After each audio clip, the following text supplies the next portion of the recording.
होली के सिद्ध दिनों में चमत्कार होते हैं। भगवान नरसिंह होलिका माता के सुंदर स्वरूप का पूजन कर कर भाग्य की रेखाएं प्रबल होती हैं। मनोकामना का एक नारियल आपको इस जगह रख देना है। यह उपाय सिर्फ साल भर में एक ही बार किया जाता है। नरसिंह भगवान जो कि श्री नारायण के स्वरूप हैं, उनकी कृपा से वंश वृद्धि होती है, मनचाही संतान मिलती है, कोख बंधन हटता है और कैसी भी नजर बाधा, हाइटोक या नवग्रहों की दशा जिस कारण से आपके संतान जो है प्राप्ति की इच्छा अधूरी रह रही है, वंश में वृद्धि नहीं हो रही है, परिवार में ऐसा लगता है कि वंश की डोर कैसे आगे बढ़े, तो आप सभी को यह दिव्य प्रयोग करना चाहिए। यह उपाय वेद शास्त्रों में वर्णित है और इसे ज्योतिष दृष्टिकोण से भी सबसे उत्तम और श्रेष्ठ कार्य के रूप में माना जाता है। आपको यह उपाय नारियल का करना है। बहुत सिद्ध उपाय है, परंतु सही विधि नियम से करेंगे तभी आपका उपाय फलित होगा। बहुत करके देख लिया, कुछ भी परिणाम नहीं मिल रहा है, तो आप जानते होंगे जो यह होली की रात्रि होती है, यह शिवरात्रि होती है, दीपावली की रात्रि होती है और जो नवरात्रि होती है, इनकी रात्रि का अपना महत्व है।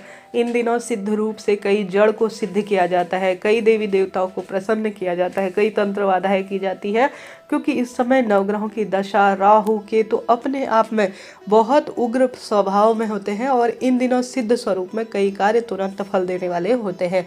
तो होली आपके क्षेत्र में 13 तारीख को अगर होलिका दहन हो रहा है, होली 13 तारीख को मनाई जा रही है तो 13 को करें, 14 को आपके क्षेत्र में मनाई जा रही है तो 14 को भी कर सकते हैं। देखिए, अपने अपने क्षेत्र के अनुसार इस बार कार्य किया जा रहा है, क्योंकि इस बार होली में भद्रा का साया है, तो अपने क्षेत्र के अनुसार करें। मैं अपनी बात कहूँ तो हमारे क्षेत्र में 13 मार्च को होलिका दहन होगा। इसी दिन होलिका का पूजन किया जाएगा और इसी दिन जो है हम सभी पूर्णमासी का भी व्रत रखेंगे। तो आप अपने क्षेत्र के अनुसार कीजिएगा। मेरी राय लेंगे तो 13 तारीख को ही होलिका दहन होगा, सत्यनारायण भगवान के निमित्त पूजन पाठन होगा और 14 तारीख को रंगों वाली होली खेली जाएगी। तो आप अपनी क्षमता सामर्थ्य अनुसार इस उपाय को कर सकते हैं। तो उपाय कैसे करना है सुनिए। सबसे पहले सुंदर स्वरूप में गुरुवार का दिन है, पीले रंग के कपड़े पहने, श्री नारायण का दिन है, उन्हीं के स्वरूप है नरसिंह भगवान जो कि दुष्टों का नाश करने के लिए अवतरित हुए थे। तो पीले रंग का कपड़ा पहने घर के दरवाजे पर जो जल छिड़केंगे आप सभी उस दिन, उसमें थोड़ा सा अबीर गुलाल मिलाकर घर के दरवाजे पर जल छिड़के, इससे दिव्य ऊर्जाएं उत्पन्न होती हैं और श्रेष्ठ इसके परिणाम देखे गए हैं। एक दीपक ब्रह्म मुहूर्त में अपने घर के दरवाजे पर नकारात्मक ऊर्जाओं का नाश हो, इसके लिए आपको ब्रह्म मुहूर्त में जल का छिड़काव कर कर लगा देना चाहिए, इससे सुंदर परिणाम मिलते हैं। गुरुवार का दिन है, गुरु ग्रह मजबूत होने के श्री नारायण की कृपा के लिए नहाने के पानी में एक चुटकी हल्दी जरूर डालिएगा। अबीर गुलाल का सिंदूर या मस्तक पर आप तिलक धारण करें, हल्दी का तिलक भी धारण कर सकते हैं। अपने घर के मंदिर में जितने भी देवी देवता हैं, जैसे इस दिन माँ लक्ष्मी का पूजन किया जाता है, सत्यनारायण भगवान महादेव का पूजन किया जाता है, उनका पूजन करें। शिवलिंग पर कच्चा दूध चढ़ाएं, अबीर गुलाल समर्पित कर कर दीप प्रज्वलित करें, चावल शिवलिंग पर जरूर चढ़ाएं। पूर्णिमा का दिन है और कच्चा दूध जरूर चढ़ाएं। यह कार्य सिद्ध उपाय के रूप में माना जाता है। अपने घर के मंदिर में दीपक लगाकर सभी देवी देवताओं के श्री चरणों में अबीर गुलाल लगाएं। घर की अच्छी तरह से पूर्णिमा तिथि है तो साफ सफाई करें। आप कभी भी पूर्णिमा के दिन बाल ना धोएं, एक दिन पहले आप सभी को बाल धो लेने चाहिए। ऐसी वेद शास्त्रों में मान्यता है कि पूर्णिमा अमावस्या के दिन अगर बालों में साबुन लगाते हैं तो नवग्रहों की दशा इससे सुदृढ़ नहीं होती है। एक पीछे इसका वैज्ञानिक कारण ये है इनकी केमिकल युक्त साबुन शैम्पू आने लगे हैं, जिस कारण से व्रत पूजा पाठ हमारा खंडित हो जाता है। ऐसी स्थिति में पूर्णिमा के दिन बाल न धोकर एक दिन पहले आप बाल धो लीजिएगा। तुलसी माता का पूजन करें। पूर्णिमा तिथि है, गुरुवार का श्रेष्ठ दिन है, तो कच्चा दूध डालकर तुलसी माँ का सिंचन करें। इसी तरह पीपल वृक्ष का भी सिंचन करें। अब उपाय आपको कैसे करना है ध्यान से सुने। गौ माता को इस दिन आप सभी को जरूर से जो है रोटी, घी और थोड़ा सा गुड़ चना रोटी में रखकर खिलाना चाहिए। यह सौभाग्य की बात मानी जाती है। घर की रसोई को साफ सुथरा कर कर वहां पर भी एक दीपक आपको जरूर लगाना है। इससे पितृ देवता प्रसन्न होते हैं और पितृ प्रसन्न है तो वंश वृद्धि परिवार में निश्चित रूप से होती है। अब इस दिन अगर पूर्णमासी का व्रत करते हैं पति पत्नी, तो पूर्णमासी का व्रत तो अपने आप में पुत्र पौत्र का वरदान देने वाला होता ही है, आप जानते होंगे, और यह कार्य अपने आप में सिद्ध उपाय के रूप में जाना जाता है। इस दिन आप सभी को खीर अपने घर की रसोई में बनानी है। चीनी, दूध और चावल की खीर बनानी है, उसको महादेव को भोग लगाना है। श्री नारायण माता लक्ष्मी को आपको भोग लगाना है। गौ माता को इसे आपको खिलाना है। किसी कन्या को जरूर से आप खिलाना है। पूर्णिमा व्रत में आप दिन भर में चाय पानी पी सकते हैं अपने घर पर, कोई दिक्कत नहीं। शाम को प्रदोष काल में हालांकि भद्रा व्याप्त है तो भी कोई टेंशन नहीं है। भद्रा जो है पूजा पाठ के रूप में कर सकते हैं, कोई चिंता टेंशन नहीं है। और इस दिन चंद्र ग्रहण है तो भारत में प्रभाव नहीं है, भद्रा का पूर्ण रूप से प्रभाव है। इस कारण से प्रदोष काल में होलिका दहन नहीं होगा। अर्धरात्रि में, मध्य रात्रि में 12 बजे के आसपास 11:26 से 12:30 तक इस बार जो है बड़े बूढ़े हमारे घर के जो सदस्य होंगे वह होलिका दहन कर लेंगे, क्योंकि रात्रि में भद्रा का साया है। और यह जो भद्रा है यह मृत्यु लोक की भद्रा है, जो कि काफ़ी नुकसानदायक मानी जाती है। ऐसी स्थिति में आप जो है पूजन इत्यादि कर सकते हैं, व्रत भी कर सकते हैं, कोई चिंता टेंशन नहीं है। सूतक की स्थिति मान्य नहीं है, बस यह बात है कि होलिका दहन भद्रा में नहीं किया जाएगा। तो आपको चिंता की टेंशन की कोई नहीं दिक्कत है। आप होलिका दहन के दिन होलिका का पूजन करें, होलिका के निमित्त दीपक लगा कर आए। होलिका जहाँ पर पूज रही होगी, बन रही होगी, वहाँ पर हल्दी, कुमकुम, गुजिया, हर चीज़ का आप भोग लगा कर आए। कच्चा सूत लेकर होलिका माता और भगवान जो श्री नारायण के स्वरूप है नरसिंह भगवान, उनका ध्यान करते हुए संतान प्राप्ति हो ऐसी प्रार्थना करते हुए कच्चे सूत से पूजा परिक्रमा कर कर आए। पूरा विधि विधान से जिस स्वरूप में आपके पूजन होता है उस स्वरूप में आप पूजन करें। अब उपाय कैसे करना है, आपको लेना है एक नारियल। नारियल कैसा लेंगे आप, नारियल लेंगे गोले वाला, ठीक है। एक तो सूखा नारियल होता है जो माता जी को चढ़ाया जाता है, वो गोला नहीं, आपको सिर्फ नारियल जो गोले के रूप में होता है, जैसे हम मिठाई बनाते हैं, गुजिया में डालते हैं, हलवे में डालते हैं, स्क्रीन पर आप देख पा रहे हैं, यही आपको नारियल लेना है, ठीक है। अब इस नारियल में भरने को आपको क्या क्या चाहिए, आपको चाहिए सरसों, अर्थात जिससे नज़र उतारी जाती है वह सरसों आपको थोड़ा सा लेनी है। और साथ ही आपको लेनी है काली मिर्च के 2 दाने और 2 दाने लौंग के, ठीक है। लौंग, काली मिर्च और थोड़ा सा नमक, और साथ के साथ आप सभी को लेना है राई। यह अपनी पूजा की थाली या एक कटोरी में आपको ले लेना है। इन सभी चीज़ों का संबंध शनि राहु से होता है। पितृबाधा कोह बंधन को दूर करने के लिए यह जाना जाता है। ज़्यादा बड़ा नारियल नहीं लीजिए, छोटा सा नारियल लीजिए। नारियल में आप सभी को सबसे पहले, जो व्यक्ति परेशान है, हारी बीमारी से परेशान है, उसको पहले स्पर्श करा लेना है। उस व्यक्ति को जैसी संतान प्राप्ति की दिक्कत है, वंश में उसकी वृद्धि नहीं हो रही है, यह भोग आप नरसिंह भगवान को समर्पित करेंगे।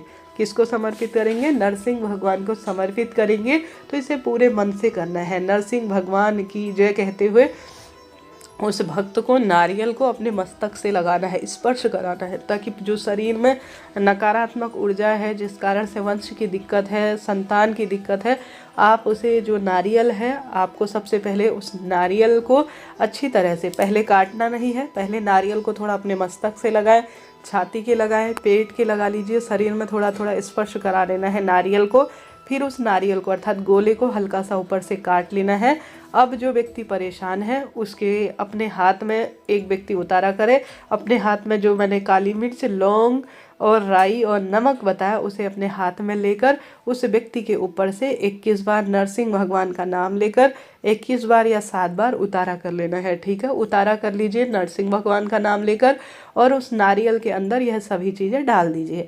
और उतारा किया हुआ नारियल और उतारा किया हुआ संपूर्ण चीज़ें आपको नारियल के ऊपर डाल देना है और किसी भी चीज़ में उसे बांध देना है। कच्चे सूत से अच्छी तरह से बांध कर पूरे घर में घुमाने के बाद इसे लेकर चले जाएं जहाँ पर होलिका दहन होगा।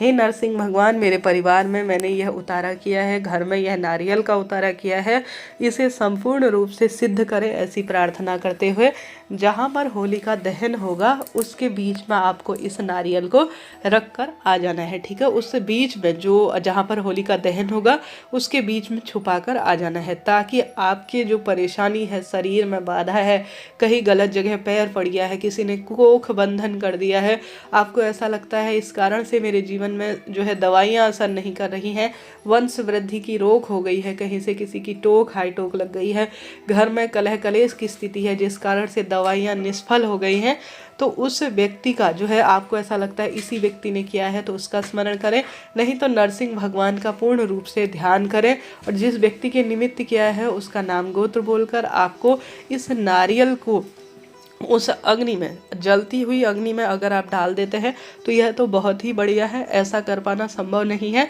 तो आप इस नारियल को जो है उस अग्नि के बीचों बीच, जहाँ पर होलिका दहन होगा उसके बीचों बीच में छुपा कर रखा है, या थोड़ा सा गड्ढा इत्यादि खोदने की जगह है, आपको लगता है कि यहाँ पर यह स्वाहा हो जाएगा, पूर्ण रूप से जल जाएगा, तो आपको वहाँ पर इसे छोड़कर आ जाना है।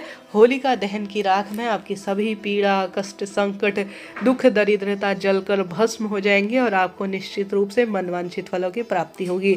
लंबे समय से वंश वृद्धि नहीं हो रही है, मनोकामना पूर्ण होती ही नहीं है, तो एक बार यह प्रैक्टिकल करके देखिएगा। बार बार परेशान होते हैं शारीरिक, मानसिक, आर्थिक रूप से, तो तुरंत यह कार्य सिद्ध होता है। यह उपाय बहुत सारे लोग करते हैं, आपने सिद्ध गुरुजन के मुख से यह उपाय भी सुना होगा। इस उपाय की सार्थकता अपने आप में अद्भुत कही है।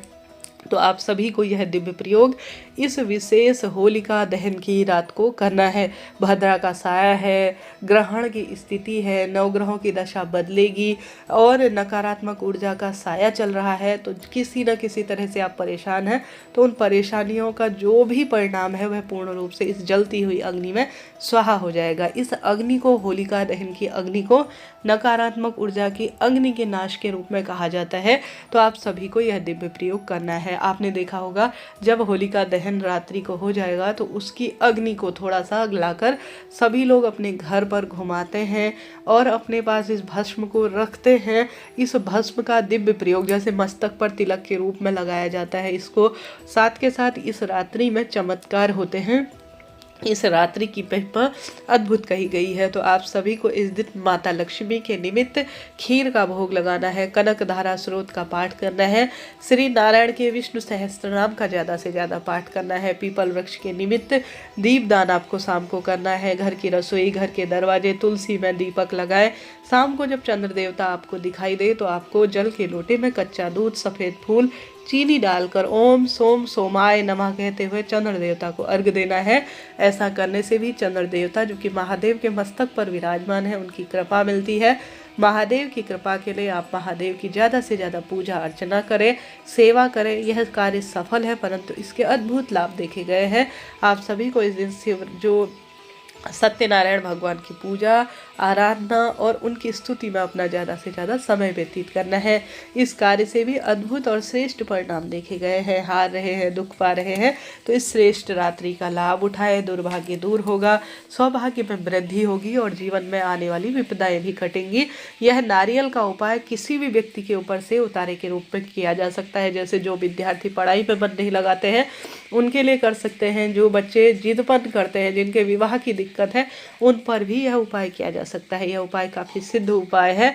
यह दिन माँ लक्ष्मी, चंद्र देवता, महादेव और भक्त प्रहलाद और साथ के साथ नरसिंह भगवान की पूजा के लिए जाना जाता है। इस दिन का लाभ उठाएं, भाग्य की रेखाओं को प्रबल करें, होलिका दहन की शाम पूजन करें होलिका माता का और खूब सुंदर स्वरूप में यह कार्य करें। कैसी भी विपदा, कैसा भी संकट, कैसी भी तकलीफ दूर होगी और कार्य तो सिद्ध होना ही है।